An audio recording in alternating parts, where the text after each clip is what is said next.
4 cricket match ನೋಡಿ, ಕ್ರಿಕೆಟ್ಗೆ god ಅನ್ನತರ. ಒಂದು 5 ಇಂಗ್ಲಿಷ್ ಮೂವಿ ನೋಡಿ, ಇಂಗ್ಲಿಷ್ಗೆ ಗಾಡ್ ಅನ್ನತರ. ಬಿಲ್ಡಪ್ ಕೊಡೋ ಜನ ನಿಮ್ ಸುತ್ತ ಇದಾರ. ನಿಮಗಿಂತ ಕಮ್ಮಿ ಬುದ್ಧಿವಂತರು, ನಿಮಗಿಂತ ಕಮ್ಮಿ ಚೆನ್ನಾಗಿರೋರು, ನಿಮಗಿಂತ ಕಮ್ಮಿ ಒಳ್ಳೆಯವರು, ಇವರೆಲ್ಲರೂ ನಿಮಗಿಂತ ಜಾಸ್ತಿ ಬೆಳೆದಿರ. ಇದನ್ನೇ ಡನ್ನಿಂಗ್ ಕ್ರೂಗರ್ ಎಫೆಕ್ಟ್ ಅಂತಾರೆ. ತುಂಬಾ ಜನಕ್ಕೆ ಅವರು ಕಡಿಮೆ ತಿಳ್ಕೊಂಡಿದ್ದಾರೆ ಅಂತ ಅವ್ರು ಅನ್ಕೊಳ್ಳೋದೇ ಇಲ್ಲ. 3 ದಿವಸ ಒಂದು ಕೋರ್ಸ್ ಹೋಗ್ಬಿಟ್ಟು ತನಗೆಲ್ಲ ಗೊತ್ತು ಅಂತ ಟ್ರೈ ಮಾಡ್ಬಿಡ್ತಾರೆ. ಅವ್ರು ಕಮ್ಮಿ ತಿಳ್ಕೊಂಡಿದ್ರು ಸಹ ಅವರು ಪ್ರಯತ್ನ ಪಟ್ಬಿಡ್ತಾರೆ. ನೀವಿನ್ನು ನಾಳೆ ಮಾಡೋಣ, ನಾಡಿದ್ ಮಾಡೋಣ, ಇನ್ನು ಒಂದು ಚೆನ್ನಾಗಿ ತಿಳ್ಕೊಂಡು ಮಾಡೋಣ ಅಂತ ವೇಟ್ ಮಾಡ್ತಾ ಇರ್ತೀರಾ. ಬಿಸ್ನೆಸ್ ಆಗಲಿ, ಸ್ಟಾರ್ಟ್ಅಪ್ ಆಗಲಿ, ಅಥವಾ ನಿಮ್ಮ ಆಫೀಸ್ ಕರಿಯರ್ ಆಗಲಿ, ಎಜುಕೇಷನ್ ಅಲ್ಲೇ ಆಗಲಿ, ಅಥವಾ ಪಾಲಿಟಿಕ್ಸ್ ಅಲ್ಲೇ ಆಗಲಿ, ಇನ್ ಜನರಲ್ ಸೋಷಿಯಲ್ ಲೈಫಲ್ಲಿ ನೀವಿನ್ನು ಕಾಯ್ತಾ ಕೂತಿರ್ತೀರಾ. ಬಟ್ ನಿಮಗಿಂತ ಕಮ್ಮಿ ಕೇಪಬಿಲಿಟಿ ಇರೋ, ನಿಮಗಿಂತ ಎಲ್ಲರೂ ಕಮ್ಮಿ ಇದ್ರು ಸಹ ಅವರು ಪ್ರಯತ್ನದಲ್ಲಿ ಮುಂದೆ ಇರ್ತಾರೆ. ಸೊ ಸಕ್ಸಸ್ನ ಮಾರ್ಗದಲ್ಲಿ ಫಸ್ಟ್ ಹೆಜ್ಜೆ ಮುಂದೆ ಇಟ್ಟಾಗಿರುತ್ತೆ.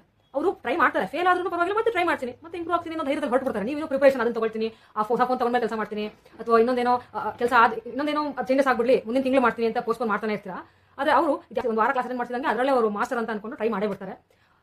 ಏನಾದ್ರು ಬಿಸ್ನೆಸ್ಗೂ ಅಷ್ಟೇ, ಏನಾದ್ರು ಬಿಸ್ನೆಸ್ ವಿಷಯದಲ್ಲೂ ಅಷ್ಟೇ, ಸ್ವಲ್ಪ ಹಂಗೆ ಐಡಿಯಾ, ಬೇಸಿಕ್ ಐಡಿಯಾ ತಗೊಳ್ತಿದ್ದಂಗೆ ಶುರು ಮಾಡೇ ಬಿಡ್ತಾರೆ. ತುಂಬಾ ಯೋಚನೆ ಮಾಡೋದೇ ಇಲ್ಲ, ಡೈರೆಕ್ಟ್ ಅಪ್ಲಿಕೇಶನ್ ಲೆವೆಲ್ ಹೋಗ್ತಾರೆ, ಜಾಸ್ತಿ ಥಿಯರಿ ಬರಲ್ಲ. It's okay. ನಿಮ್ಗೆ ಸುಮಾರು ಸತಿ ಹಂಗಾಗುತ್ತೆ. ಈಗ ಒಂದು ಫೇಮಸ್ ಒಂದು ದೇವಸ್ಥಾನ ಇದ್ರೆ, ಆ ದೇವಸ್ಥಾನದ ಬಗ್ಗೆ ನೆಗೆಟಿವ್ ಮಾಡಿ ವಿಡಿಯೋ ಮಾಡಿದವರು ಎಷ್ಟು ಧೈರ್ಯವಾಗಿ ಮಾಡಿದ್ರು.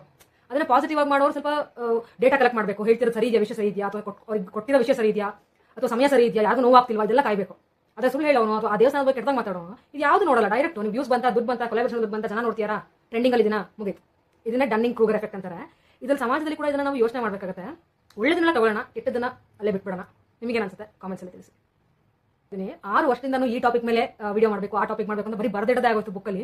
ಪ್ರತಿ ಸಲ ಬರ್ದಿಟ್ಟಾಗ ಇದಕ್ಕಿಂತ ಇನ್ನೂ ಒಳ್ಳೆ ಸ್ಟೋರಿ ಬರಬೇಕು, ಇದಕ್ಕಿಂತ ಇನ್ನೊಂದು ಟ್ಯಾಗ್ಲೈನ್ ಬೇಕು, ಇದಕ್ಕಿಂತ ಇನ್ನೂ ಬೆಟರ್ ಸಬ್ಜೆಕ್ಟ್ ಬರೀಬೇಕು ಅಂತ ಕಾಯ್ತಾ 6 ವರ್ಷ ಆಯಿತು. ಬಟ್ ಸ್ಟಿಲ್ ಇದು ನೀರಿಗೆ ಇಳಿದ ಮೇಲೆ ಈಜು ಕಲಿತಾರೆ ಅಂತಾರಲ್ಲ, ಹಾಗೆ ನಾವು ಕಾಯ್ತಾ ಕೂತ್ಕೋತೀವಿ. ಅದು ನಮ್ಮ ಮೇಜರ್, ನಮ್ದು ನೆಗೆಟಿವ್ ಪಾಯಿಂಟ್.